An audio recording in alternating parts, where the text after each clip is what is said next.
क्या आवाज आ रही है?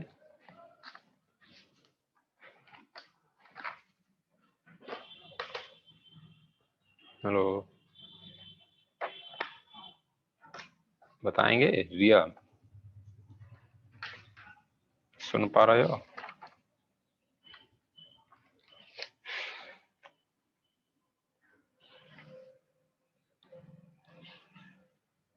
आदित्य, आवाज आ रही है?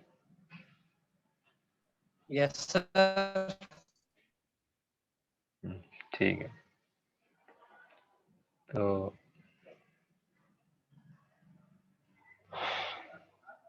कुछ क्वेश्चन किए आगे? कल कहाँ तक हो गए थे? 7 तक हो गए थे कल। कुछ क्वेश्चन कितने लोगों ने किए? कुछ लोगों ने किए, नहीं किए?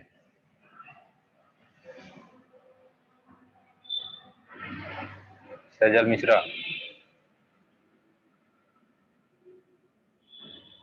आगे क्वेश्चन किए आप लोगों ने?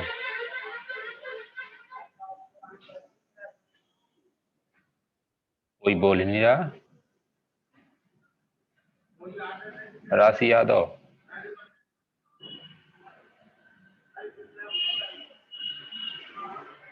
हम पूछ रहे हैं क्वेश्चन किए आप लोगों ने?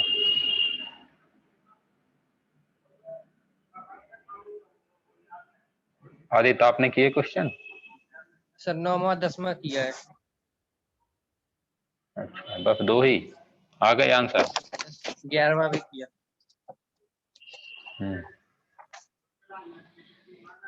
चलो ठीक है। तो इस समय क्या दिख रहा है स्क्रीन पर?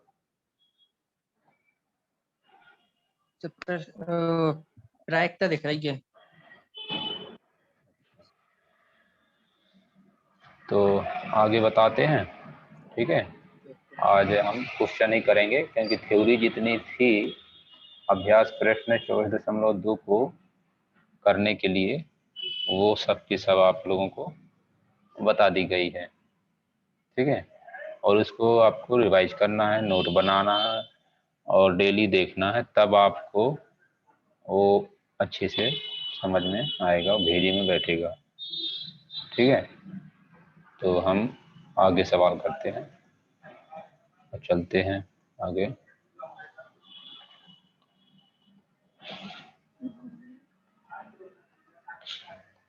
और एक सवाल कामिनी ने भेजा था कल, उनका आंसर पता नहीं कौन सी किताब से वो लगा रहे हैं, तो वो भी करेंगे।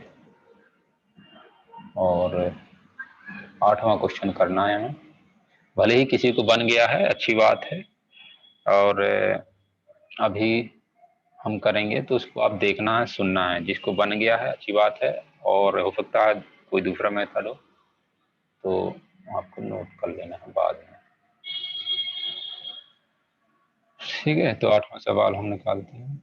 ये है आपका 8वां सवाल, और इस 8वें सवाल को ध्यान से पढ़ो क्या कह रहा है।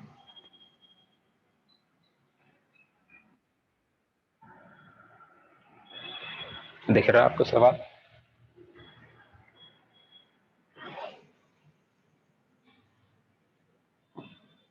तो 11वां सवाल कह रहा कि एक पासा है, जब तक कुछ न बताया जाए सवाल में कि पासा कैसा है, तो ये मान के चलना है कि पासा एकदम शुद्ध है, फेयर है, दोष रहित है, अनबायास्ड है, जब कुछ ना बोला जाए। यदि उसमें दोष होगा तो क्या दोष होगा, कितना दोष होगा, वो आपको बता दिया जाएगा सवाल में। जब तक कुछ ना बताया जाए तब तक आपको क्या मान के चलना है कि कोई दोष नहीं है, एकदम शुद्ध है। तो इसमें कुछ कहा गया है, क्या कहा गया है ध्यान से देखो कि 1, 2 और 3 को लाल रंग से लिखा गया है, क्योंकि 5 पर 6 फलक होते हैं तो 6 नंबर लिख सकते हैं, हर एक फलक पर 1 नंबर। 4, 5 और 6 को हरे रंग से लिखा गया है। तो चलो ठीक है, लिख लेते हैं, थोड़ा यहाँ पर बना लेते हैं। तो 1, 2 और ये 3, और बाकी जो 2 नंबर हैं वो आपको हरे रंग से बनाया गया है। एक सेकंड में कलर चुन लो थोड़ा, कलर हरा, कलर हरा, कलर। और 4 5 6 कैसे लिखा गया है? ये हो गया 4 5 और 6। ठीक है, तो आप यहाँ देख पा रहे हैं कि मैंने जो इस समय लिखा है आपके सामने, वो उसी के हिसाब से लिखा है जैसा कि दिया गया है। तो एक 5 में जो 6 नंबर हैं वो 1 2 3 लाल रंग से लिखे गए हैं तो मैंने लाल रंग से लिख दिए, और 4 5 हरे रंग से लिखे गए हैं तो मैंने हरे रंग से लिख दिए। कोई समस्या किसी को? कोई समस्या नहीं। आगे अब आगे ये है कि एक घटना को परिभाषित किया गया है, घटना ए को। तो उसको लिखते हैं। घटना ए क्या है? घटना ए लिखा है, संख्या कैसी है? संख्या सम है। सम, तो ठीक है, संख्या सम है तो देख लेते हैं क्या क्या है। संख्या सम में क्या क्या है? एक तो 2 है, और एक 4 है, और एक 6 है। तो जिस कलर के हैं जैसे हैं वैसे लिख देते हैं। जैसे 2 की बात करें तो 2 लाल कलर से लिखा गया है, और वो क्या नाम इसका, 4 और 6 जो सम संख्याएं हैं वो हरे कलर से लिखे गए हैं, तो 4 लिख दिया और 6 लिख दिया। ऐसा क्यों किया गया? ऐसा क्यों किया गया? ऐसा इसलिए किया गया क्योंकि आपको कहा गया है घटना ए में कि संख्या कैसी है? सम है। तो इनमें इन्हीं में से आएगा जो भी आएगा, क्योंकि ये सैंपल स्पेस है, ऑल पॉसिबल आउटकम। ठीक है, अब बी की बात करते हैं। बी बी क्या दिया गया है? ध्यान से पढ़ो। लाल रंग से लिखी गई है, संख्या है जो लाल रंग से लिखी गई है, तो लिख लेते हैं यहाँ पर संख्या लाल रंग से लिखी गई है, लाल रंग से लिखी गई है। अब देखते हैं कि इसके अंदर कौन आएगा। तो लाल रंग से कौन कौन लिखी गई हैं? लाल रंग से 1 2 और 3 लिखे गए हैं, तो लिख देते हैं 1 2 और 3। ठीक है, कोई समस्या यहाँ तक? कोई समस्या नहीं। को निरूपित करते हैं, यहाँ तक बात हो गई। क्या ए पूछा गया है, क्या ए व बी स्वतंत्र हैं? पता नहीं स्वतंत्र हैं कि नहीं है। तो हमें यदि ये चेक करना है कि ए और बी दो घटनाएं स्वतंत्र हैं, तो हमें क्या चेक करना पड़ेगा? यदि स्वतंत्र होंगी तो उनके एक साथ घटित होने की प्रायिकता कितनी होगी? P A into P B. यदि हमें ये स्वतंत्र चेक करना है कि ए और बी कैसी हैं, स्वतंत्र हैं या नहीं है। यदि स्वतंत्र हैं, यदि स्वतंत्र हैं, ए एंड बी स्वतंत्र हैं, स्वतंत्र हैं, तो ये होगा, ये रिजल्ट वैलिड होगा। तो चलो पी ए, तो इसको पता करने के लिए हमें क्या क्या चीज़ों की ज़रूरत है? पी ए निकालना पड़ेगा अलग से, पी बी अलग से, और पी ए इंटरसेक्शन भी अलग से। तो चलो पी ए निकालते हैं। तो पी ए निकालते हैं तो यहाँ पर बताओगे मुझे? यहाँ पे देखो, यहाँ से आप क्या लिख सकते हैं? एन ए तो लिख ही सकते हैं, कितना, 3 लोग हैं इसके अंदर। और यहाँ से एन एस कितना लिख सकते हैं? एन एस आप लिखना चाहेंगे तो एन एस आपका कितना आएगा? 6। ठीक है, और यहाँ से एन बी कितना आएगा? एन बी आपका आएगा कितना? 3। ठीक है, यहाँ तक। अब हमें एक एक को निकालते हैं। फिर पी ए निकालते हैं। तो पी ए क्या होता है? N A upon N S. N A कितना है? 3। एन एस कितना है? 6। सॉल्व कर लेंगे तो पी ए कितना आएगा आपका? 1/2। इसी प्रकार प्रायिकता निकालेंगे किसकी? बी की। तो कितना आएगा? N B upon N A. N B कितना है 3, एन एस कितना है 6, हल करेंगे कितना आएगा 2। तो ये दोनों चीजें निकल आएंगी हमारे। अब हमें ये भी पता करना है, तो चलो पता कर लेते हैं वो भी। तो आपको पता होना चाहिए कि प्रायिकता निकालने से पहले आपको क्या निकालना पड़ेगा, ए इंटरसेक्शन बी। तो पहले ए इंटरसेक्शन बी निकालते हैं। ए आपको मालूम है कितना है, ये आपका ए है, बी कितना है, ये आपका बी है।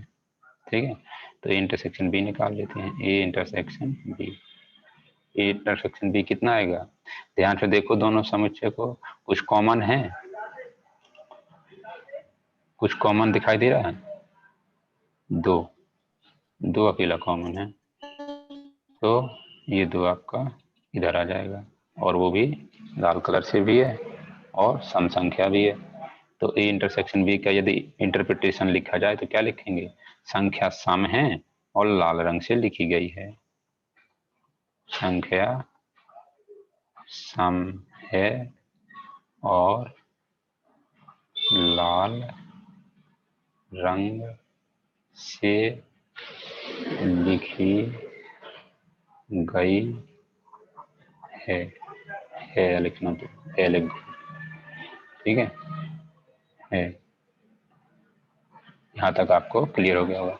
तो यहाँ से आप ये पता कर सकते हैं कि एन ए इंटरसेक्शन बी कितना है 1, तो प्रायिकता ए इंटरसेक्शन बी कितना आएगा, N A intersection B upon N S कितना है जी 1/6। तो आपने ये देखा, क्या देखा, ये देखा कि ये कितना आ रहा है, ए इंटरसेक्शन बी की प्रायिकता आ रही है 1/6, ठीक है।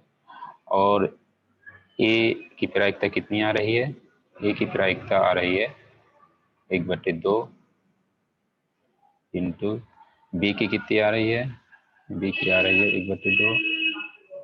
1/2 और इसको हल किया तो ये आया 1/6 और ये कितना आ रहा है 1/4। क्या ये बराबर हैं, ये बराबर नहीं है, ये बराबर नहीं है, ये बराबर नहीं है। इसका मतलब ये हुआ कि प्रायिकता ए इंटरसेक्शन बी बराबर नहीं है P A into P B, P A into P B. इसका मतलब क्या है, इसका मतलब ये है कि ए एंड बी हैं जो वो स्वतंत्र स्वतंत्र घटनाएं नहीं हैं। स्वतंत्र नहीं है तो कैसी हैं, स्वतंत्र नहीं हैं तो फिर कैसी हैं, तो इसका मतलब ये हुआ कि ए और बी दो आश्रित, एक दूसरे पर आश्रित घटना है, एक दूसरे पर आश्रित घटनाएं हैं, ठीक है। ऐसे भी कह सकते हो, आश्रित भी कह सकते हो, और क्या, और आश्रित की जगह क्या लिख सकते हो, आश्रित की जगह और लिख सकते हो आप कि परतंत्र हैं, परतंत्र घटनाएं हैं, ये भी लिख सकते हो इसकी जगह पर, ये भी लिख सकते हो। तो आशा है ये बात सबको समझ में आ गई होगी। यदि किसी को कहीं पर समझ में ना आया हो तो वो पूछ सकता है, बताएंगे सुमित राजपूत। समझ आ गया। Yes sir. उज्जवल यादव आप बताएं कुछ।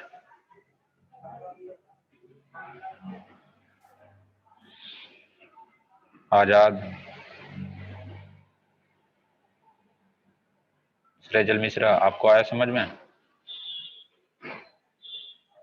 यदि रिवाइज कर रहे होंगे, डेली क्लास देखते होंगे, पढ़ते होंगे, फॉर्मूला याद होंगे, कंसेप्ट क्लियर होंगे तो समझ में आएगा। नहीं तो मैं आपकी जानकारी के लिए बता दूं कि ये चैप्टर बहुत पकाऊ है। जिस टीचर को 10वीं साल हो गए पढ़ाते पढ़ाते बेचारा वो भी परेशान रहता है। रागनी, दा रागनी आप बताएं।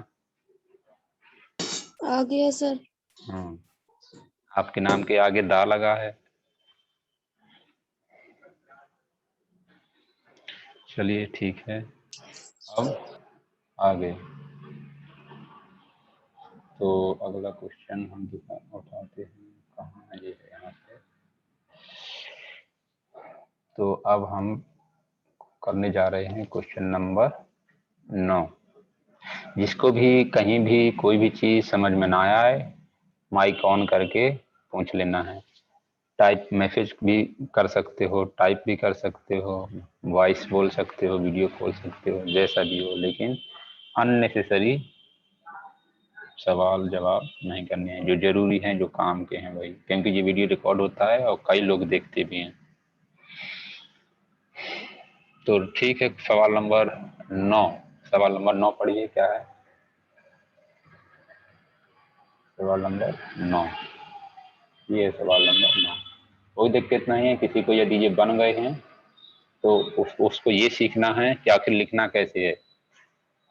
जिस प्रकार से चैप्टर नंबर पहला था, या अभी है, या कक्षा 11 में था, कक्षा 10 में था पहला चैप्टर, वो चैप्टर को आपको आता तो था, बनता तो था, लेकिन क्या लिखना है, क्या नहीं लिखना है, कैसे लिखना है, कितना लिखना है, कहाँ लिखना है, ये नहीं आपको आता। जैसे मान लीजिए उन्होंने बोल दिया सिद्ध करो कि √2 एक अपरिमेय संख्या है, तो आपको पता है, कर लेंगे, लेकिन लिखें कैसे, 4 नंबर का सवाल है। ऐसे ही इसमें प्रायिकता में है, ऐसे ही चैप्टर नंबर 1 संबंध फलन है, उसमें भी है। तो लिखना कैसे है, जिसको बनते हैं वो अच्छी बात है, तो यहाँ पे ये सीखें कि लिखना कैसे है। और बाकी लोग मुझे लगता है सर्दी का मौसम लाभ उठा रहे हैं, सो रहे हैं आराम से बैठ के, लेट के। चलिए ठीक है, सवाल नंबर 9 पढ़िए। क्या आपको सवाल दिख रहा है? E1 और E2 दो घटनाएं इस प्रकार हैं कि प्रायिकता E1 की दे रखी है, E1 की प्रायिकता दे रखी है, E2 की प्रायिकता दे रखी है, और उनके इंटरसेक्शन की प्रायिकता दे रखी है। क्या ये दोनों स्वतंत्र हैं? ये तो बहुत ज्यादा आसान है, आधे नंबर का आना चाहिए, है नहीं? तो चलो कर लेते हैं। तो यदि ये E1 E2 स्वतंत्र हैं तो यहाँ लिखेंगे यदि E1 एंड E2 स्वतंत्र घटनाएं हैं तो कौन सा रिजल्ट होल्ड करेगा? प्रायिकता E1 intersection E2 equal to होना चाहिए कितना? प्रायिकता E1 और प्रायिकता E2। ठीक है, तो अब ये तो आपको मालूम है, क्या मालूम है? E1 इंटरसेक्शन E2 की प्रायिकता कितनी है? 1/5, तो 1/5 लिख दिया। ये भी मालूम है प्रायिकता E1 कितना है, प्रायिकता E1 है 3/5, तो यहाँ पर कितना लिख दिया? 3/5 इंटू प्रायिकता E2 की कितनी है? E2 की है 3/10, 3/10। तो यहाँ से आपने सॉल्व किया और पता किया कि ये तो आया 1/5, ये कितना आ गया? 9/50। तो क्या ये दोनों नंबर बराबर हैं? क्या ये दोनों नंबर बराबर हैं? नहीं बराबर है, ये बराबर नहीं है। इसका मतलब क्या हुआ? इसका मतलब ये हुआ कि प्रायिकता E1 इंटरसेक्शन E2 बराबर नहीं है प्रायिकता E1 इंटू प्रायिकता E2। इसलिए E1 एंड E2 स्वतंत्र घटनाएं नहीं हैं, स्वतंत्र घटनाएं नहीं हैं। बस खत्म हो गया, यही आंसर हो गया। किसी को कोई समस्या?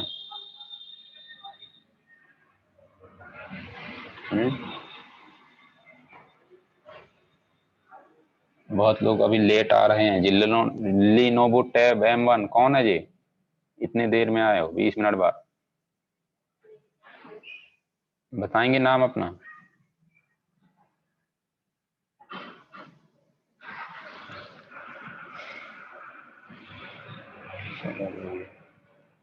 तो अब हम ये समझ में आ गया ना ये वाला सवाल, सवाल नंबर 9। ठीक है, तो आगे बढ़ते हैं और सवाल नंबर 10 की ओर। देखिए सवाल नंबर 10 पढ़िए क्या है। सवाल नंबर 10 पढ़िए, मैं इसको कट कर रहा हूँ। सवाल नंबर 10, सवाल नंबर 10।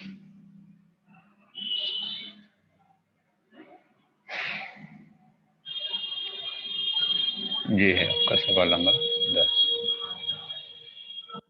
माना E1 व E2 स्वतंत्र घटनाएं हैं। ठीक है, एक तरफ लिखा है माना कि दो स्वतंत्र, इस सवाल की भाषा तो पढ़ो तो क्या लिखा है।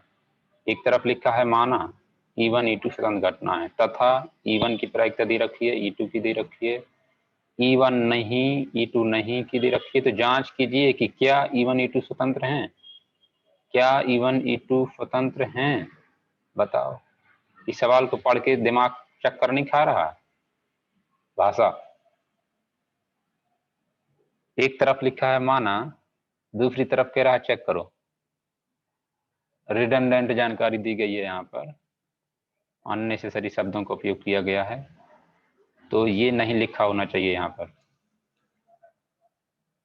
आप पढ़ो सवाल। E1 E2 स्वतंत्र घटनाएं हैं तथा E1 की प्रायिकता दे रखी है, E2 की दे रखी है, उनके इंटरसेक्शन नहीं घटने के इंटरसेक्शन की दे रखी है। तो जांच कीजिए कि ये अब सही हुआ।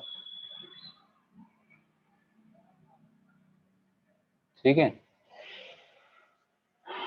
तो अब सही हुआ। जांच की स्वतंत्र घटना अभी भी कहाँ सही हुआ। E1 E2 स्वतंत्र घटनाएं पहले कह रखा है और फिर कह रहा जांच करो, तो चलो कर लेते हैं। यदि स्वतंत्र होगी तो ये रिजल्ट होल्ड करना चाहिए। E1 इंटरसेक्शन E2 की प्रायिकता होनी चाहिए उनके गुणनफल के प्रायिकताओं के बराबर। ठीक है, यहाँ पर कल मैंने आपको एक थ्योरम बताई थी। इस सवाल को कई तरीके से कर सकते हैं, लेकिन एक तरीका बताता हूँ जो आपको आसान लगेगा। चलो ठीक है, तो देखो इसमें तो कोई दिक्कत नहीं, ये तो जैसा दे रखा है वैसे दिया है, इसमें भी कोई दिक्कत नहीं है। ये क्या है, ये बवाल, इसको कैसे लिखेंगे, क्या दिया है तो मैं आपको बताऊं। ये लिखा है E1 नहीं का मतलब है E1 डैश, E2 नहीं का मतलब है E2 डैश, और इसमें कॉमा लगा है बीच में, इंटरसेक्शन। और ये कितना है 1/4, ये मतलब है। क्योंकि आप जानते हैं पिछली क्लास से डिस्क्रिप्शन जब आपको पढ़ाया गया था कक्षा 11 में कि ई नहीं ये घटना है ई, तो उसके संगत जो कॉम्प्लीमेंट्री घटना होती है उसको क्या बोलते हैं, ई डैश या फिर ई सी या फिर ई बार, ये नाम होता है। और इन सबको क्या बोलते हैं, ई नहीं। अंग्रेजी में बोलें तो क्या बोलते हैं, नॉट ई। ये आपको पता होना चाहिए। तो यहाँ पर E1 नहीं का मतलब E1 डैश, E2 नहीं का मतलब E2 डैश, बीच में कॉमा मतलब इंटरसेक्शन। ये दे रखा है आपको, ये दे रखा है, लेकिन हमें चेक तो ये करना है। चलो ठीक है, करते हैं। तो आपने ये पढ़ा होगा कक्षा 11 में समुच्चय में कि डी मॉर्गन फ्ला की E1 dash intersection E2 dash कितना होता है बताओगे। डी मॉर्गन फ्ला के हिसाब से होता है E1 यूनियन E2 का बार, यही होता है। ये कहाँ से आया, ये आया डी मॉर्गन फ्ला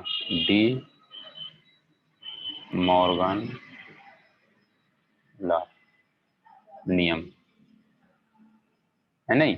यदि ऐसा है तो आप यहाँ इसको क्या लिख सकते हैं, प्रायिकता E1 यूनियन की जगह, इंटरसेक्शन की जगह यूनियन E2 और बार लगा दोनों में, तो ये होल बार हो गया इक्वल टू 1/4। अब आप ये जानते हैं कि किसी भी घटना के लिए प्रायिकता ए बार लिखना है तो कैसे लिखते हैं, 1 - PA कॉम्प्लीमेंट्री इवेंट की प्रायिकता क्या होती है 1 माइनस पी। तो इसको क्या लिख सकते हो 1 minus P E1 union E2 equal to 1/4। ठीक है, तो इसको ट्रांसपोज कर लिया तो ये हो जाएगा 1 माइनस 1/4 इज इक्वल टू प्रायिकता E1 union E2 equal to, इसको सॉल्व करो कितना आएगा 4 एकम 4 माइनस 1 3/4 3/4। ठीक है, लेकिन हमें पता तो ये करना था। चलो अब ये पता करते हैं कैसे करेंगे। तो आप जानते हैं, क्या जानते हैं, प्रायिकता E1 यूनियन E2 होती है कितना, प्रायिकता E1 प्लस प्रायिकता E2 माइनस प्रायिकता E1 इंटरसेक्शन E2 होता है ये रिजल्ट। एडिशन थ्योरम कह सकते हैं इसको, छोटी क्लास में पढ़ा है सभी लोगों ने।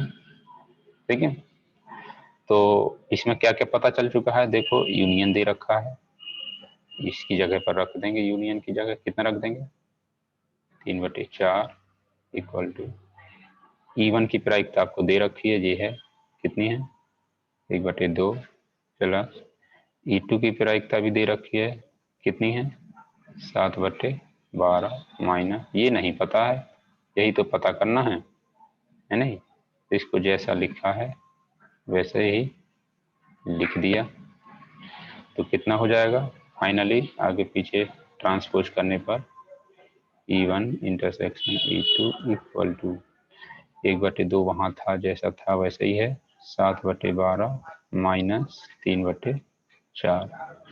लासा ले लिया, कितना आ गया 12 2 छक 12 7 4 की 12 3 का 9। सॉल्व किया इसको, कितना आया ये 4/12 7 6 13 माइनस 9 4/12 मतलब कितना आया 1/3। तो आपको ये पता चला कि प्रायिकता E1 इंटरसेक्शन E2 कितना आया 1/3। ठीक है, अब हमें निकालना है क्या, ये बात पता चल गई, अब हमें ये पता करना है।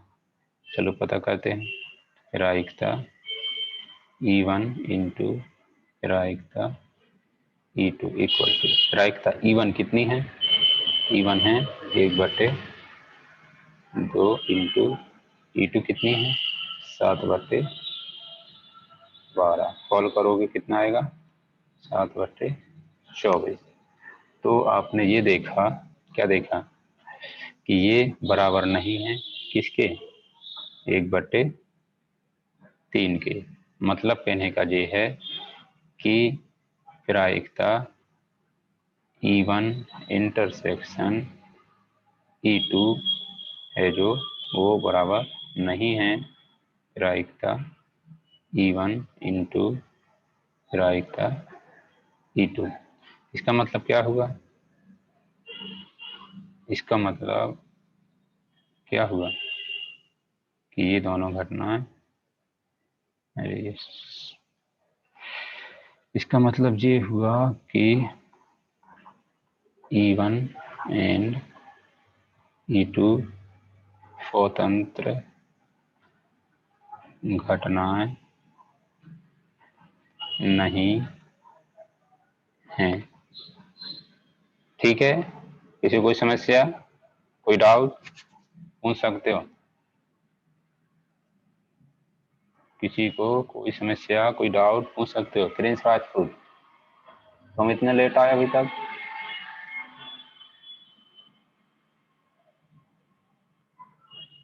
कोई समस्या किसी को, किसी को कोई समस्या नहीं। चलो ठीक है, और इसी को एक दूसरे ढंग से भी कर सकते हैं, वो भी मैं आपको बताता हूँ। ठीक है, वो भी हम आपको बताते हैं। तो क्या आप लोग बता सकते हैं कि वो दूसरा तरीका क्या हो सकता है? वो दूसरा तरीका क्या हो सकता है? वो दूसरा तरीका वो है जो थ्योरम कल पढ़ी थी, जो थ्योरम स्वतंत्र घटनाओं से संबंधित पढ़ी थी वो हैं। जैसे दूसरा तरीका इसी का अल्टरनेटिव मेथड, वैकल्पिक विधि, अल्टरनेटिव मेथड। तो आपको सवाल दिख रहा होगा, अल्टरनेटिव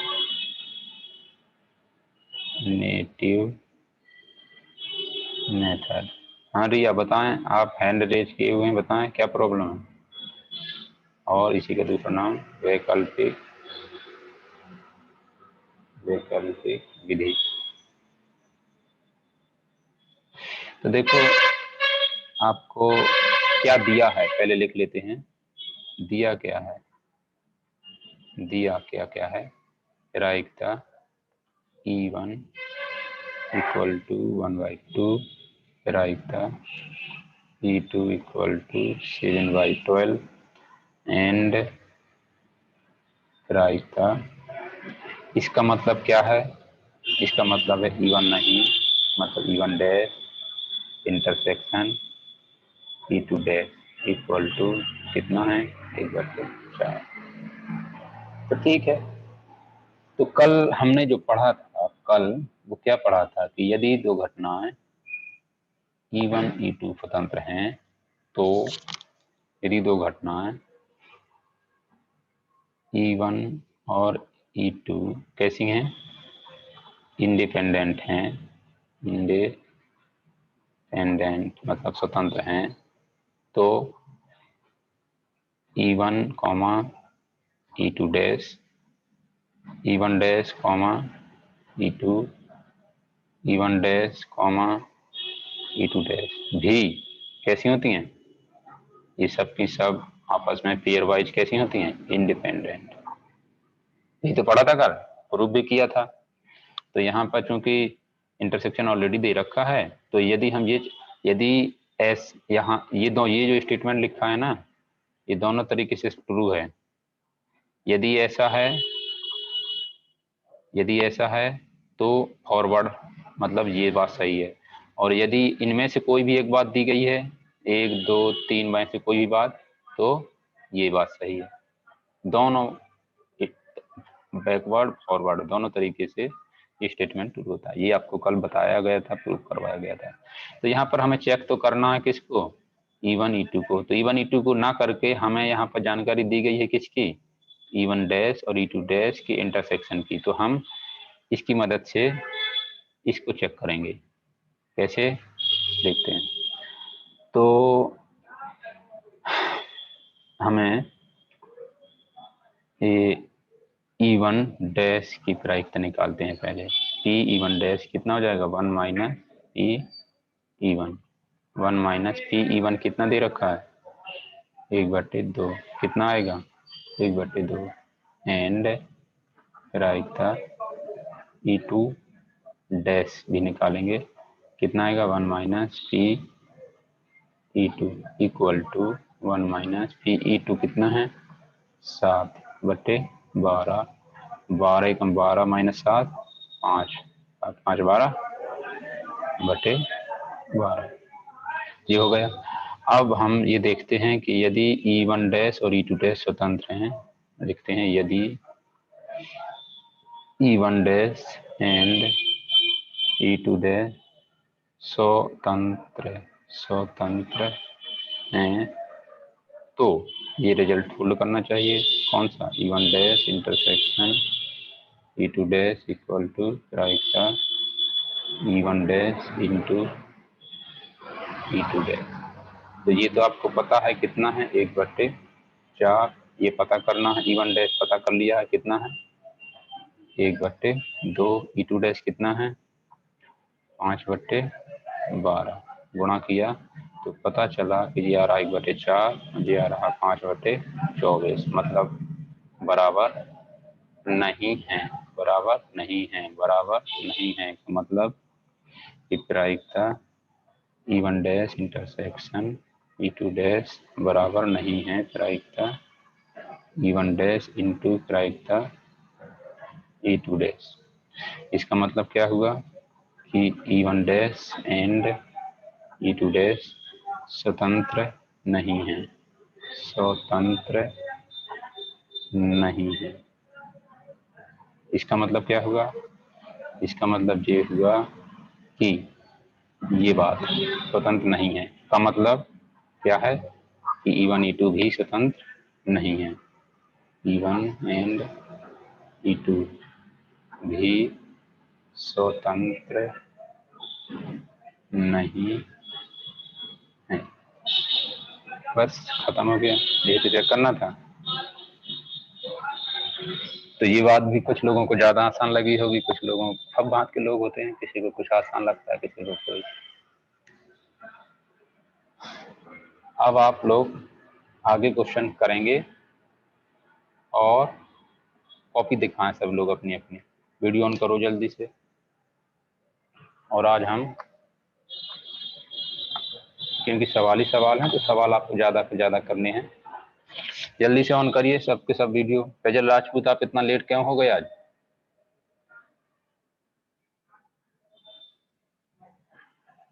हम कह रहे हैं अपना वीडियो ऑन करके कॉपी दें। हाँ बोलें। फैजल राजपूत हम आपसे पूछ रहे हैं लेट क्यों हो गए हैं?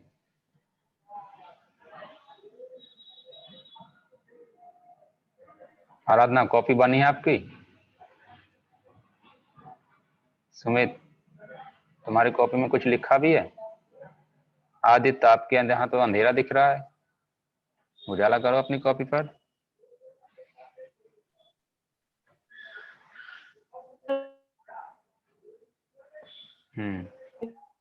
बाकी लोगों को आवाज नहीं आ रही क्या? देखो यदि बात नहीं,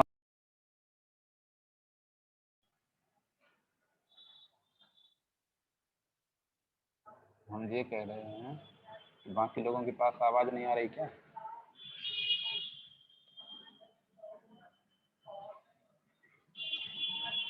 उज्जवल यादव, प्रतिभा, सृजल मिश्रा,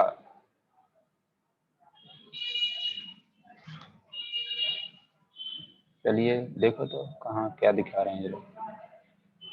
ठीक है, अपना नोट बनाइए, डेली का डेली लिखिए। डेली वीडियो को जब आपको अपलोड कर दिया जाता है तो उसको देखें, नोट बनाएं, नोट करें। मैंने पीडीएफ आपको भेजना इसलिए बंद की कि आप वीडियो देखें। वीडियो देखने के बाद कैसे देखते हैं वीडियो वो मैं आपको बता सकता हूँ। देखें, देखते देखते जहाँ पर लगे कि ये यहाँ पर लिखना है हमें, तो वहाँ पर वीडियो रोक लिया, पॉज कर लिया और फिर उसको नोट कर लिया, फिर आगे बढ़ गए। कहीं कोई चीज़ समझ में आ गई तो उसको फॉरवर्ड कर लिया। स्पीड आप मेंटेन कर सकते हैं अपने वहाँ पर यूट्यूब पर कि किस स्पीड से चलना है, नॉर्मल स्पीड से चलना है, 1.5 गुने से चलना है कि 4 गुने से चलना है, ये सब व्यवस्था होती है। तो आप अपना कॉपी में लिखेंगे। हमने आपको यहाँ से पीडीएफ भेज दिया, आपने वो छाप लिया। ये नहीं भेजी हमने तो क्या होगा? तो कम से कम वीडियो तो देखेंगे एक बार पूरा, ना चाहते हुए रिवीजन तो होगा। इसलिए आपको पीडीएफ भेजना बंद कर दिया गया। तो आपको क्या काम करना है?